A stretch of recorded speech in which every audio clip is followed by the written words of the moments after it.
Hi guys, we are going to talk about a brief history of the environmental movement, particularly the environmental movement in the United States. And then you guys are going to work on your own to learn a little bit more about many important environmental thinkers. So let me share my screen so we can see some pictures.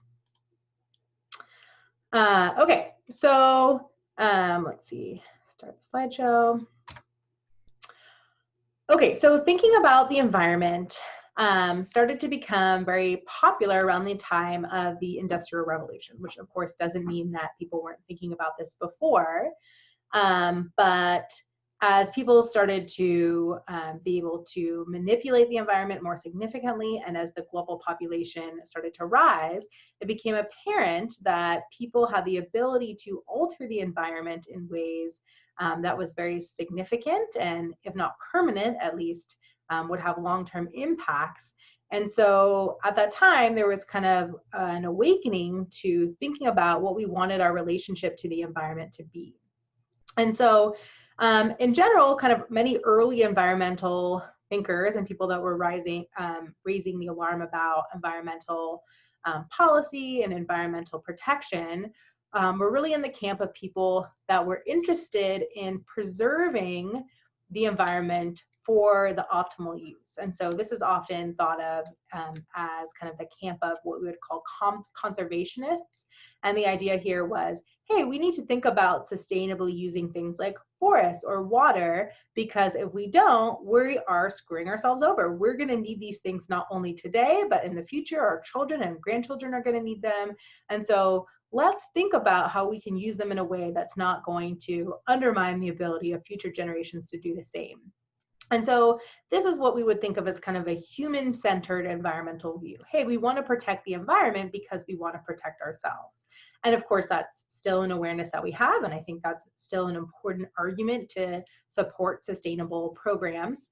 But in many cases, the environmental movement kind of progressed beyond that, and there's many people who would make arguments that the reason that we should be protecting the environment is not only because it serves ourselves, but is because we are part of a web of an enormous diversity of organisms, and we are part of an enormously complex and old ecosystem that may even include components that aren't living.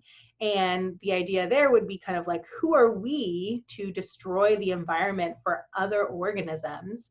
You know, we are one species on this planet, and it is pretty self-centered of us to think that we should just use everything without consideration for other organisms that might need the same thing. And so this is kind of a more of a moral argument or a life-centered argument for environmental thinking. And in my opinion, there's no need for someone to be in one camp or the other. I feel like there's important arguments on both sides of this that can help us think about why we want to be preserving the environment. But anyway, I want to illustrate just a couple of the famous American environmentalists. And of course, this is a topic that could go on for many semesters, but just kind of give you a basic framework for understanding environmental thinking. Wrong way. Okay, so as I said, in the Industrial Revolution, the human population rose exponentially.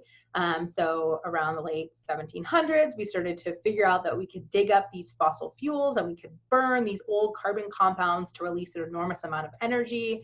And also around that time, we had a real scientific revolution that allows us to expand our access to things like medication. And the global population went from under 1 billion people to over 7 billion people in about 150 years. So that's a huge impact on our global environment. And as people started to expand into more and more spaces and have more and more conflict with the environment, in some cases, people were using up environmental resources in ways that was just very, very clearly an unsustainable approach.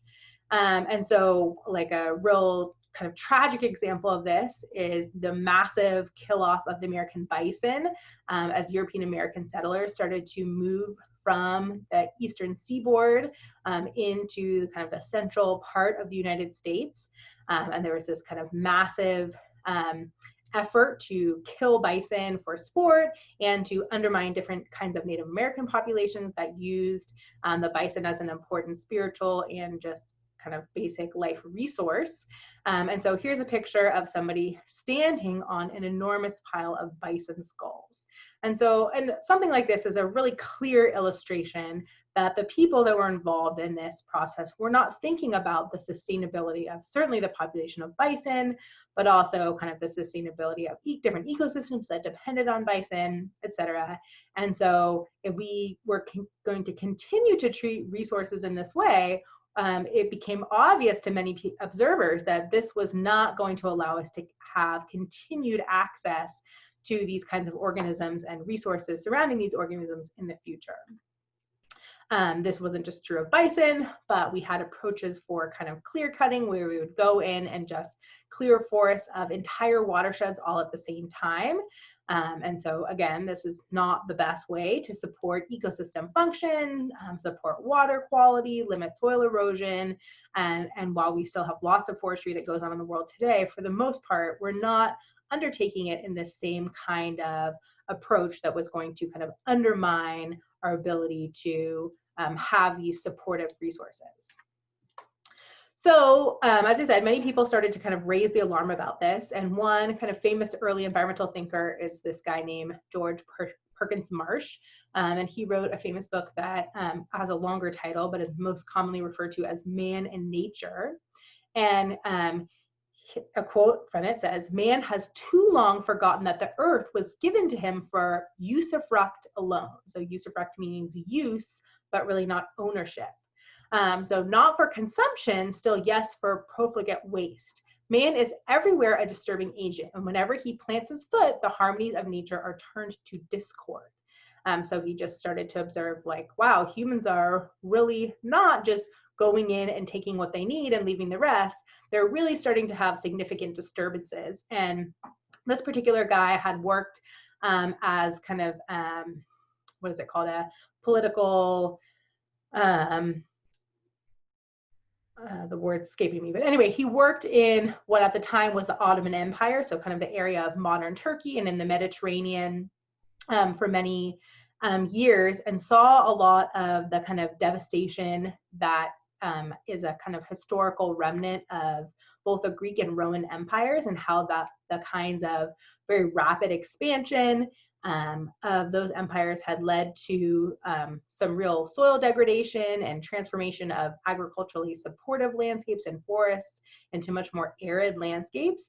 And he's really started to think like, wow, humans aren't just cutting down forests that are going to grow back. If humans are cutting down forests and then washing all the soil away out into the ocean, we're going to have a hard time growing these forests back in the same place. So we're not only impacting this kind of one generation of life forms, we're really having long-term impacts on the land. And we really want to think about that as we approach using resources and using landscapes.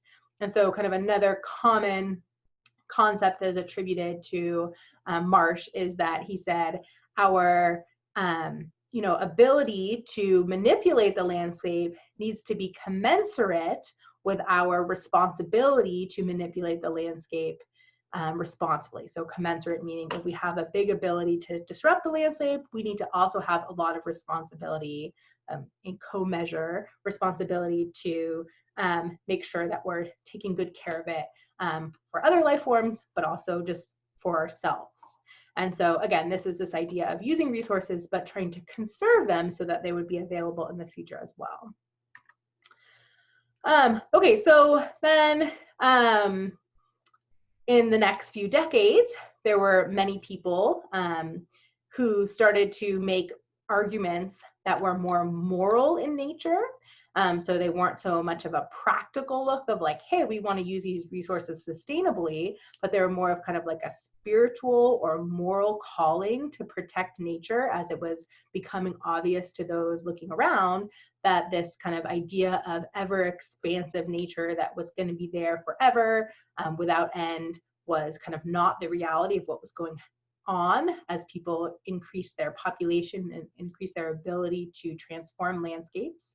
So of course, there's many people in the past that had spiritual and moral ideas about relating with the environment, but this idea just came to the forefront of the kind of American environmental movement kind of in the late 1800s. And so John Muir, who I'm covering up his name here, but probably most of you are familiar with John Muir. He's pictured on the right here with this big beard. And then this is a famous picture of him with Teddy Roosevelt, who was the president, one of the presidents in the beginning of the 1900s. This is a famous picture of them in Yosemite. And John Muir has written extensively, so you've likely seen quotes from him before. But this one says, everybody needs beauty as well as bread, places to play in and pray in, where nature may heal and give strength to the body and soul alike. And so this was kind of a calling for kind of a spiritual value in nature, kind of a higher calling of protecting nature. And of course, the way that he's phrasing it is also sort of human-centered. Hey, we need to take care of our souls, but also kind of a broader concept of this environmental movement was kind of about preserving nature, not only for kind of our use, but out of kind of moral obligation for the broader community of life that we're a part of. And so Muir famously kind of lobbied Teddy Roosevelt to try to preserve and set aside much of the area that's in Yosemite National Park today. And there's a whole Hetch Hetchy controversy, yada, yada, yada, that we won't get into. Some of this landscape was already protected before Muir's time, but anyway, that's a whole story for another day. Okay, so another really kind of famous environmental thinker is named Aldo Leopold, and let me get my face off of his face here. And he was kind of an early forester and wildlife biologist with the US Forest Service. And he wrote also a lot like Muir, but one of his more famous books is a kind of collection of essays and stories that's called the Sand County Almanac that was published in 1949. And in his book, or in this, one of the essays in this book, he wrote that the last word of ignorance is the man who says of an animal or plant, what good is it? If the land mechanism as a whole is good, then every part is good, whether we understand it or not. If the biota in the course of eons has built something that we like, but do not understand, then who but a fool would discard the seemingly useless parts? To keep every cog and wheel is the first precaution of intelligent tinkering. So again, this is this idea that, hey, maybe we have a part of the environment that isn't apparent to us, its real immediate value from our perspective, but because it's part of this ecological system that we value and we depend on, it must have an important value, and we are not the people who get to judge. And in part, that's because we are not the, infinitely wisdom people who may understand the value, but also it's just not really our position to make judgments on all these other things. So this kind of like broader, sometimes this is referred to as deep ecology. And this was kind of one of the ideas that he really championed in his writings. And so a couple decades later, we had the birth of what is often referred to as the modern environmental movement, even though that occurred back in the 1960s and 70s, which is not so modern anymore. But many people started to recognize, again, with increased human population, with increased chemical, physical energy utilization that was leading to increased pollution, et cetera, that in attempting to kind of control and manipulate nature, we are kind of ultimately undermining the ability to support ourselves in a healthy way. So this is kind of going back to some of the idea of the human-centered perspectives on environmental thinking. And then of course, many people were also having callings toward moral and spiritual reasons to protect the earth as well. So Earth Day as we know it started in 1970. It's on April 22nd every year. And at the time that it started, it was really a very kind of populist, broad-based movement. So here are the first Earth Days shown in New York City and Philadelphia. And you can see that this is really a movement that was supported by lots and lots and lots of people, and a big diversity of people from across the landscape that were interested in kind of rewriting the relationship that we had with the environment. And at this time, this led to lots of political the passage of lots of different kinds of policies like NEPA, like the environmental, which is the National Environmental Policy Act, the Endangered Species Act, the Clean Water Act, the Clean Air Act, et cetera, that kind of led to much greater thinking and restriction about the way that people and companies were able to pollute air, pollute water, impact wildlife populations and plant populations, et cetera. So at the time, this was broadly kind of a bipartisan coalition of people. A lot of the major environmental regulations were passed in the Nixon era. So today there's a lot of political divisions in many cases along environmental lines. In my opinion, that's a shame, and it wasn't always that way, and it doesn't have to be that way. So, you know, well, let's see what the future holds. But anyway, this is kind of the beginning of, again, what we call the modern environmental movement. And then, of course, today, our interest in protecting the environment is still going strong and is maybe in some cases more important than ever. Kind of this modern global environmental movement has kind of a little bit of difference between some of the kind of historic American environmental movement. And one of the important acknowledgements of this kind of more truly modern movement is that there's a lot of links between kind of poverty and social and economic progress and environmental protection. So if we want to protect environments in like places like the Amazon or you know, many other places, we need to think about providing quality social and economic options for people in those areas, because of course when you are, you know, living in extreme poverty, you're much less interested in thinking about the long-term sustainability of your resource use, and you're much more interested in making sure that you can feed your kids on a day-to-day basis. And so there's this real kind of important connection between thinking about global poverty and thinking about global environmental protection. In addition, many of our environmental problems that we're facing today are just more truly global in nature. So when we're thinking about cutting down American forests or the damming of Hetch Hetchy, that was something that had regional impacts to people that lived in those parts of America. But whether or not we dammed Hetch Hetchy or cut down lots of forests in Pennsylvania didn't have as much impact on people living in Asia and Africa and Europe, et cetera. Whereas environmental problems today, like global warming and atmospheric pollution and nuclear radiation and loss of biodiversity, these are things that are really global in nature, and decisions that the United States makes, that India makes, that China makes about its carbon policy is not only affecting the residents of those places, but is really affecting the global community. And so there's really an important need for us to work globally as opposed to just working globally and regionally. So of course, I think there's lots of importance in working on those global and regional scales, or sorry, in those local and regional scales, but we also really need to have a global perspective as well. Okay, so I'm gonna stop there. Of course, this is just a tiny scratching the surface of a big, big topic, but I just wanted to give you a little bit of a framework to understand some of this thinking. So I guess I'll just mention, I have some pictures here. Greta Thunberg, probably many of you have heard of her, has been very outspoken about climate protections.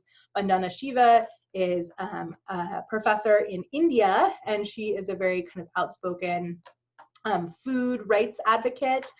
She's very anti-GMO.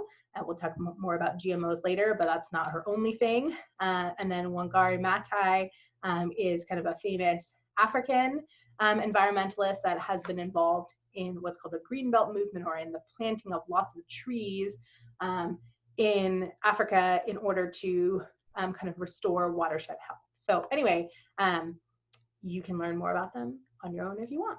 Okay, thank you.